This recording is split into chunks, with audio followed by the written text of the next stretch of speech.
May forever para kay Mary Vantaculo. Share sila ng kanyang asawa sa gastusin sa pamilya. Kaya naman kahit papaano, masasabi niyang komportable ang kanilang financial resources. May katuwang kaya kayang matugunan ng mga pangunahing pangangailangan at nakakaluwag-luwag na. Komportable naman. Wala namang problema kasi dalawa naman mag-asawang kumikita. May katuwang po. Oo, may katuwang ako. Ayon sa isang ulat, maliit na porsyento lang pala ng mga Pilipino ang nakakapagsabi na komportable sila sa kanilang kinikita. Survey says 14% lang pala ng mga Pilipino ang komportable raw at kayang bilhin ang karamihan sa kanilang kailangan.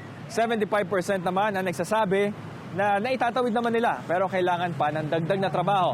Habang 11% naman ang nagsasabi na naghihirap sila sa kanilang finances.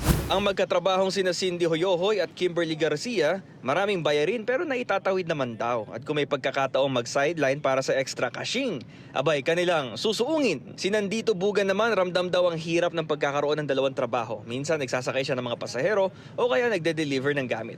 Kung hindi kakayod ng extra, mahihirapan sa gastusin talaga. Kailangan pa po ng extra. Kailangan po talagang doublein para may makain, gano'n, may pambili ng ulam. Kung hindi mo gagawin, Oo, wala po talaga hindi ko gagawin.